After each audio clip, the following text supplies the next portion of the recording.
여러분 안녕하세요. 세대학기금 관련해서 오랜만에 여러분들을 만나는 것 같습니다. 많은 분들이 세대학기금 관련해서 새로운 소식이 들려오기를 기다리고 계실 텐데요. 안타깝게도 지난 2월 말에 누계로 8조 2천억 원 정도의 채권 매입을 했다는 소식과 그리고 3월 초에 2차로 소각했다는 소식 이후에 특별하게 아직까지 들려오는 소식이 없습니다. 이러다 보니까 세대학기금을 추진하고 있는 캠코 입장에서도 초조한 분위기가 역력하게 드러나고 있는 것 같습니다. 왜냐하면 최근 뉴스를 보니까 캠코에서 세대학기금 협약 가입을 독려하기 위해서 일부 금융업체에 압박을 가했다는 그런 뉴스가 떴습니다. 이 정도로 이제 정부에서도 좀 초조한 것 같은데요. 그래서 오늘은 여러분들과 함께 세대학기금이 왜 이렇게 지지부진한지, 정부와 금융 대부업체 간의 상생 방안은 없는지, 상생 방안을 찾는다면 세대학기금의 추진 속도가 지금보다 훨씬 더 빨라질 텐데요. 그래서 이런 상생 방안에 대해서 한번 알아보는 시간을 갖도록 하겠습니다. 자, 먼저 최근 뉴스 살펴보도록 하겠습니다. 아시아투데이에서 어제 4월 10일 금융위의 말에서 불이익을 주겠다. 캠코가 금융업체에 세대학기금 참여 압박을 했다라는 이런 소식이 들어왔고요. 이어서 캠코 측에서 세대학기금 참여에 대한 압박은 없었다. 관련 보도를 정면 반박하는 그런 기사가 연속으로 실렸습니다. 그만큼 세대학기금을 추진하고 있는 캠코 입장에서 굉장히 또 최근에 국무회의에서 대통령께서도 세대학기금에 관련해서 하루빨리 취약계층이 경제활동을 할 수 있도록 채권 소각이라든지 추심 억제라든지 이런 얘기를 하셨기 때문에 캠코 입장에서도 상당히 초조한 것 같습니다. 이 뉴스를 잠깐 살펴보고 상생 방안에 대해서 같이 살펴보도록 하겠습니다. 자, 바로 이 뉴스인데요. 아시아투데이에서 4월 10일에 이렇게 나온 기사입니다. A 업체 같은 경우 금융업체죠. 캠코가 세대학기금에 가입을 안 하면 금융위에 보고하겠다. 이렇게 압박을 했다는 이야기입니다. 그래서 세대학기금 실적 부진에 업체 가입 압박까지 캠코에서 지금 하고 있다라는 소식이 들려오고 있고요. 그러다 보니까 이제 업체에서는 금융업체죠. 캠코 등을 상대로 해서 형사고발을 예고하고 있고, 그런데 캠코나 금융위에 수차례 연락해도 공식적인 답변은 없다라는 얘기가 들려오고 있다는 이런 소식입니다. 4월 10일에 이런 기사가 떴는데요. 바로 이어서 이제 캠코 측에서 반박 자료가 이렇게 또 나왔습니다. 요거는 캠코 측에서 세대학기금 참여 압박 없었다. 관련 보도 정면 반박 이렇게 해서 캠코에서 나왔는데요. 요거를 한번 또 잠깐 살펴보겠습니다. 자, 한국자산관리공사 캠코죠. 여기에서 세대학기금 참여 압박했다는 보도는 사실과 아니다. 사실과 다르다. 이렇게 해명했다. 뭐 이런 이야기가 나오고 있고요. 전체 2,753개 금융회사 중에서 2,736개사가 세대학기금에 가입해서 현재 99.4%의 가입률을 기록하고 있고 대부업체도 주요 30개사 중에서 15개사가 참여하고 있다. 이런 내용이 지금 나오고 있습니다. 그리고 아울러서 캠코 측에서 협약 가입을 유도하기 위해서 이제 여러 가지 혜택을 이제 대부업체에 또 주고 있죠. 그래서 첫 번째는 은행권 차입 허용을 한다는 거죠. 그래서 이거는 이제 제가 누차 방송에서도 말씀드린 내용인데요. 캠코 측에서 이제 대부업체를 세대기금에 협약 가입하기 위해서 현재까지 두 가지 정도의 인센티브를 지금 부여하고 있습니다. 그 첫 번째가 은행권 차입을 허용하는 거 하나고요. 또 하나는 개인연체 채권 매입펀드 대상 채권 인수입니다. 그래서 이 개인연체 채권 매입펀드라는 거는 코로나 시절에 캠코 측에서 이제 만든 매입펀드입니다. 그래서 2020년 이후에 개인 연체 채권, 무담보 채권이죠. 이거 연체 채권을 금융사가 캠코에 이렇게 매각을 해서 캠코 측에서 그걸 매입을 하면 그거를 이제 정리해서 채권 조정을 해주는 그런 펀드가 되겠는데요. 이거를 인수할 수 있는 캠코 측에서 인수할 수 있도록 개인연체채권 매입펀드 대상 채권 인수 이런 인센티브를 제공하고 있다라는 겁니다. 자, 그래서 이 두 가지 정도가 있는데요. 그래서 캠코는 현재 3월 말 기준으로 앞서 제가 말씀드린 대로 8조 2천억 원 규모, 2,500원 규모 장기연체 채권을 인수했다. 뭐 이런 이야기가 나오고 있습니다. 그리고 아, 소각은 1조 8천억 원 정도의 채권을 소각을 해서 상환 부담을 줄였다. 이렇게 나오고 있는데 향후에 뭐 계속해서 상환 능력을 반영해서 채무조정 소각을 추진할 계획이다라고는 나오고 있지만 많은 그 채무자분들이 아직까지는 혜택을 보고 있지 않은 그런 상황이 되겠습니다. 자, 그렇다면 우리가 왜 이렇게 정부와 금융회사 대법체 간의 충돌이 일어나고 있는 이유가 뭔지 한번 잠깐 살펴보겠습니다. 자, 정부와 캠코 입장에서는 어떤 입장이냐? 취약차주 구제가 필요하다는 거죠. 제가 말씀드린 대로 그제 국무회의에서 대통령께서도 취약차주를 빨리 구제를 해서 경제활동에 참여를 해서 선순환 구조를 만들어야 되는 거 아니냐라고 금융위원장한테 말씀하시는 거를 이제 제가 또 방송에서 본 적이 있는데요. 그러다 보니까 굉장히 초조합니다. 그래서 이렇게 빨리 취약차주 구제를 하고 또 이런 취약차주가 갖고 있는 채권을 매입해서 채무조정을 확대해서 빠르게 원금 감면이라든지 또 분할 상환 연장이라든지 여러 가지 확대를 하고 그렇게 함으로써 또 사회적 비용도 감소하고 왜냐하면 이런 채권, 연체 채권이 많아지게 되면 또 추심도 해야 되고 대부업체에서 추심도 해야 되고 하면 이런 것들이 다 행정 비용으로 많이 나가게 돼 있습니다.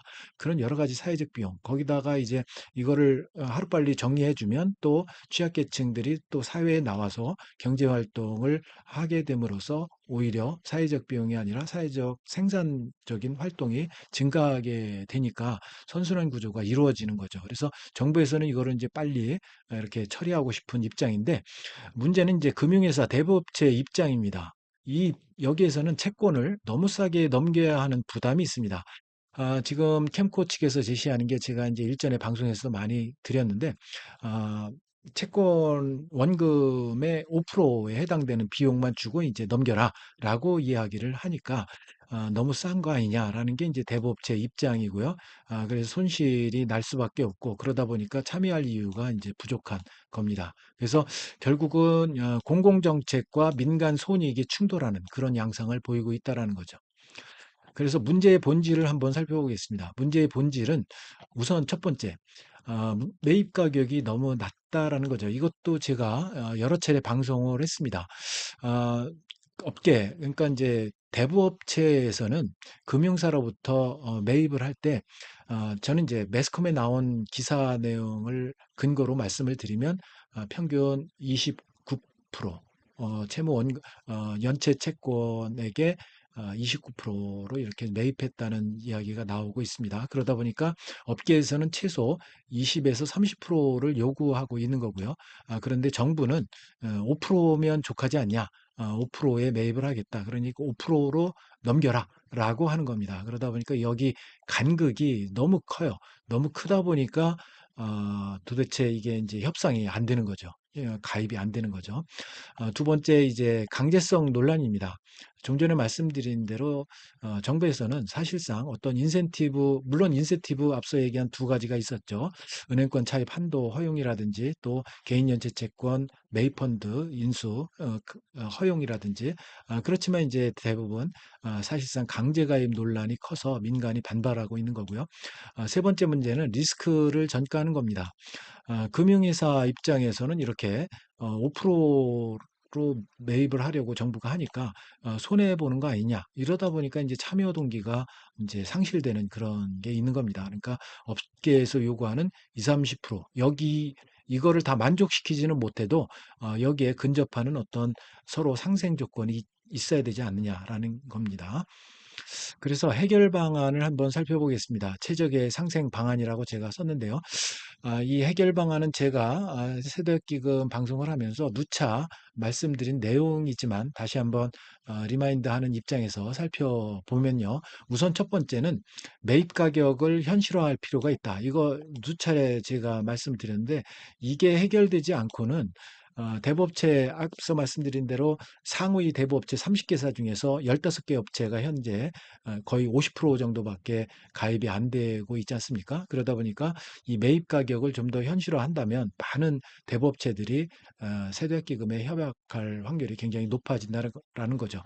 그래서 대부회사 입장에서 단일 가격, 그러니까 5% 단일 가격은 동의할 확률이 굉장히 적지만 차등해서 매입 가격을 고려한다면 가능성이 올라갈 수도 있다라는 겁니다. 예를 들어서 15년 이상 장기 연체 채권에 대해서는 정부에서 이야기하는 5% 매입 가격을 고수한다 하더라도 좀 낮춰서 10년 이상 된 거는 8% 그리고 7년 이상 된 거는 10%이 정도로 좀 높게 가격을 좀 올려서 이렇게 매입 가격을 설정을 한다면 대부회사 입장에서도 고려할 수 있는 그런 여지가 있는 거죠. 물론 이거는 제 생각입니다. 이거를 뭐 또 우리 시청하시는 구독자분들께서 왜 5%도 많다, 뭐 3%, 1% 이렇게 매입 가격 해서 또 이제 이거를 매입해야 된다 이렇게 말씀하시는 분들도 있습니다. 그렇지만 이게 대부회사 입장에서는 또 다르니까요. 그래서 이제 요거는 제 개인적인 생각이니까 이거를 왜 또 8%, 10%까지 얘기하느냐라고 반발을 하시는 분들이 계신데 반발 안 하셨으면 좋겠습니다. 이거는 그냥 예를 든 거니까요. 자, 그다음에 두 번째는 참여 인센티브 도입을 좀 더 적극적으로 할 필요가 있다라는 거죠. 그래서 보상으로 유도를 할 필요가 있다. 앞서 제가 말씀드린 대로 정부에서 두 가지 은행권 차입 한도 확대한다든지 또 개인연체 채권 어, 매입 펀드 이거를 허용하겠다라든지 이 두 가지 정도를 이야기했습니다만 이거 이외에 충당금 인정 확대를 한다든지 충당금 같은 경우 대손 충당금이죠. 이거가 이제 보통 채권자에게 1%를 이제 충당금 잔액으로 하고 있는데 이거를 확대를 좀 할 필요가 있지 않느냐. 그렇게 함으로써 세제 혜택을 좀 더 강화해주고 또 금융규제 규제도 완화해서 그래서 서민금융 우수 대부업자에게 이렇게 금융규제 완화를 많이 해 주고 있는데 그 정도로 이 참여업체에 대해서는 서민금융 우수 대부업체에 버금갈 정도로 예를 들어서 온라인 플랫폼 중개를 허용한다든지 뭐 여러 가지 또 앞서 얘기한 은행권 저금리 차입 기회들을 확대한다든지 이런 것들을 해 준다면 좀 더 많은 대법자들이 또 이렇게 협약에 가입하지 않을까 하는 생각이 듭니다. 그래서 향후 정책 사업 참여도 좀 우대하는 좀 전에 말씀드린 대로 이런 차입 기회 확대 이런 것들이 좀 더 적극적으로 좀 더 적극적으로 필요하지 않느냐라는 생각이 듭니다. 그래서 대법제화가 참여하면 이득이 있다라는 동의이 있을 수 있도록 해야 된다라는 거죠. 그리고 세 번째는 리스크 분담 구조 설계가 필요하다. 현재는 구조적인 문제가 어떤 문제가 있느냐면 손실은 금융회사가 지고 정책 효과는 정부가 가져가는 이런 구조다 보니까 이제 금융회사, 대부업체가 이렇게 참여가 잘 되고 있지 않는 거죠. 그래서 해결 방안은 공동 부담을 해야 된다라는 거죠. 정부도 일부 손실 보전을 하고 또 손실보전이라는 거 앞서 말씀드린 이런 매입 가격 현실화라든지 참여 인센티브 이런 것들 일부 손실 보전을 하고 금융회사에서도 무조건 20, 30%의 매각 가격을 고수할 게 아니라 일부 감수를 해서 정부에서 어느 정도 단계별로 이렇게 차등 매입 가격을 만약에 정부에서 이런 거를 정책을 내놓는다고 하면 일부 감수를 해서 적극적으로 참여하면 어떻겠나. 그래서 쉽게 말해서 같이 손해보고 같이 살자라는 구조. 이렇게 된다면 많은 취약계층이 사회에 나와서 경제활동을 좀 더 적극적으로 하게 된다면 사회 구조 자체가 선순환 구조가 돼서 경제가 살아남고 그래서 결국은 금융회사도 또 살아나는 그런 선순환 구조가 만들어지는 거거든요. 그래서 잠시나마 보고 같이 살자는 구조로 잠시나마 한시적으로 이런 구조를 좀 만들어 갈 필요가 있다. 네 번째는 불법 추심하는 그런 시장을 정리하는 병행도 이어져야 될 것 같습니다. 그래서 일부 업체 문제는 어떤 대부업체 문제가 있느냐면 소멸시효가 지난 채권을 희수해서 계속해서 이렇게 추심을 한다든지 이런 도덕적 해이가 왕왕 발생이 되고 있는데요. 여기에 대해서는 정부에서 좀 더 강력한 정책이 좀 필요합니다. 그래서 불법 추심에 대해서 강력하게 제재하고 이런 불법 추심 시장도 정리해 나가는 그런 강력한 정책이 필요합니다. 그래서 제가 얼마 전에 방송을 해 드렸듯이 어, 3월 9일부터 정식으로 가동이 되죠. 원스톱 종합 전담 지원센터가 가동 중에 있습니다. 전국 8개 권역에 17명의 전담자가 서민금융지원센터에 배치가 돼서 이렇게 한 번에 그러니까 불법 추심한 대부업체를 한 번 이렇게 고발을 하면 원스톱 종합 전담 지원센터에서 강력하게 법적 대응 조치를 해서 추심이 중단이 되고 또 상환금까지 이렇게 받아내 효과를 거두고 있으니까요. 이런 원스톱 종합 지원 전담 센터 제가 방송을 해드렸습니다. 얼마 전에 방송해 드렸는데 이거 보시고 적극적으로 활용했으면 좋겠습니다. 그래서 세대학기금에 협약을 안 하고 추심만 하는 업체에 대해서는 불이익을 주는 그런 별도 방안도 좀 마련을 해서 추진을 한다면 좀 더 많은 효과가 있지 않을까라는 생각이 듭니다. 결론을 말씀드리겠습니다. 결국 정부나 금융회사가 손해를 나누지 않으면 이 제도는 실패할 수밖에 없습니다. 그래서 잠시나마 대승적 차원에서 좀 멀리 보는 관점에서 잠시적으로는 손해를 서로가 손실을 좀 분담하는 구조로 만들어서 이렇게 추진을 한다면 이 제도는 성공할 수가 있습니다. 그래서 지금 구조는 대부회사 입장에서는 참여하면 손해고 안 하면 이익이라는 이런 시그널로 인식이 되고 있습니다. 그래서 이 구조를 바꾸지 않으면 계속해서 이거는 속도가 나지 않습니다. 계속해서 지지부진할 수밖에 없습니다. 그래서 여기에 관련된 많은 채무자분들이 지금 이 시간에도 속이 시커멓게 타고 들어가고 있고 제가 방송할 때마다 댓글에 달리는 거 보면 많은 분들이 완전히 그 의기소침하고 낙심하고 이런 분들이 너무 많습니다. 그래서 정부에서는 대승적 차원에서 결단이 좀 필요합니다. 어떤 결단이냐? 계속해서 5%만 고집할 게 아니라 대부업체에서 원하는 매입 가격 이것도 어느 정도 연체 채권, 연체 기간에 따라서 나눠서 이렇게 좀 제시를 했으면 하는 그런 바람이 있습니다. 이렇게 해서 대승적 차원에서 결단을 꼭 좀 캠코에서 해 주셨으면 좋겠다라는 말씀을 드리면서 그래서 오늘은 여러분들에게 세도약기금이 여전히 지지부진한데 정부와 금융업체, 대부업체 간의 상생 방안을 찾아보고 그렇게 함으로써 세도약기금의 진행 속도가 빠르게 진행돼서 취약계층에 있는 분들이 빠르게 사회에 다시 진출해서 경제 활동을 할 수 있도록 도와줬으면 하는 그런 바람에서 이번 방송을 했습니다. 내용이 마음에 드셨다면 구독, 좋아요 부탁드립니다. 여러분 감사합니다.